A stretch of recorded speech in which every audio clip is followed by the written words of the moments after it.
আসলে কোনো কাজই সহজ নয়, কিন্তু কাজটাকে সহজ করে নিতে হয়। একজন মানুষ যদি কোনো একটা কাজকে মন থেকে ভালোবেসে তার চেষ্টা, ধৈর্য আর কঠোর পরিশ্রম দিয়ে নিজের প্রতি আত্মবিশ্বাস রেখে মনোবল নিয়ে সামনের দিকে এগিয়ে যেতে পারে, তাহলে কিন্তু অবশ্যই একদিন সে সফলতা অর্জন করতে পারে সেই কাজটা থেকে। আর তার বড় প্রমাণ এই যে আমাদের ফরিদপুরের ভাইরাল রনি চাওয়ালা। গতকাল বিকালবেলা আমাদের ফরিদপুরে অনেক বৃষ্টি হয়েছে। সেই বৃষ্টির মধ্যে আমরা মা বেটা দুইজনে মিলে ঘুরতে বের হয়েছিলাম। আমরা মা বেটা দুইজনে মিলে গিয়েছিলাম কবিজর সমুদ্দিনের বাড়িতে। ওইখান থেকে ফেরার পথে অটোর মধ্যে বসে আমার বড় ছেলের কাছে আমি আবদার করলাম যে হইচই ক্যাফে যাব, ওইখান থেকে চা খাবো, তারপর বাসায় যাব।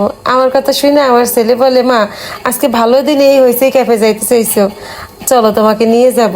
আজকে হইচই ক্যাফের নতুন আউটলেট রনি চাওয়ালার উদ্বোধনের প্রথম দিন। আজকে প্রথম দিনে গিয়েই আমরা মা বেটা দুজনে মিলে চা খেয়ে আসি।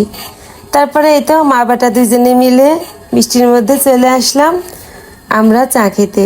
আমি গত মাসে আসছিলাম একবার এখানে চা খেতে, আমার বোন ছিল সঙ্গে। আমি এর আগে তেমন একটা আসি নাই। আমার ছেলে বেশ কয়েকদিন বলছে যে মা একদিন সময় করে হইচই ক্যাফে গিয়ে ওইখান থেকে এক কাপ চা খেয়ে এসো, তোমার অনেক ভালো লাগবে, চাটা খুব স্বাদের বানায়। তা আসা হয় নাই কখনো। গত মাসে ওই যে বললাম আমার বোন আসছিল ঢাকা থেকে, সেও আবদার করে বললো তার সঙ্গে আসতে, সে এইখানে চা খাবে। সেও অনেক শুনছে এইখানে চায়ের নাম, তো আসলে কখনো আসে নাই। তো গত মাসে দুই বোনে মিলে এখানে এসেছিলাম। চা খাওয়ার পরে অনেক ভালো লেগেছিল চাটা আমার। যার কারণে গতকালকে আমার বড় ছেলেকে বললাম যে চলো বৃষ্টির মধ্যে ওইখানে যাবো, ওইখানে গিয়ে চা খাবো। আর ওইখানে যে গতকালকে উদ্বোধন ছিল তা তো আমি জানতাম না, তো বেশ ভালোই হয়েছে। প্রথম দিন এসে এখানে চা খেলাম। চাটা সত্যি অনেক অনেক বেশি স্বাদের, খুব স্বাদের, আমার অনেক ভালো লাগে। এই যে আমার বড় ছেলে, অসংখ্য ধন্যবাদ বাবা মাকে এত সুন্দর একটা বিকাল উপহার দেওয়ার জন্য।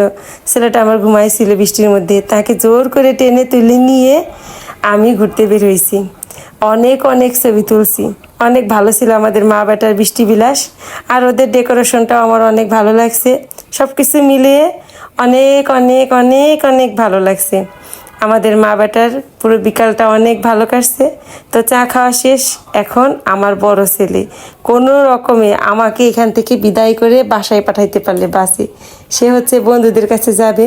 আর এখানে আমি দ্বারা একটু কথা বলতেছিলাম, সে বারবারই বলতেছিল আর কথা বলতে হবে না, তুমি তাড়াতাড়ি রিক্সা নাও, এখন বাসায় যাও। অনেক ঘুরাইছি তোমাকে, তোমার পছন্দের চা খাওয়াইছি, আর একটু তোমাকে সময় দিতে পারবো না, শিগগির বাসায় যাও। তো এরপর আমি বাসায় চলে আসলাম।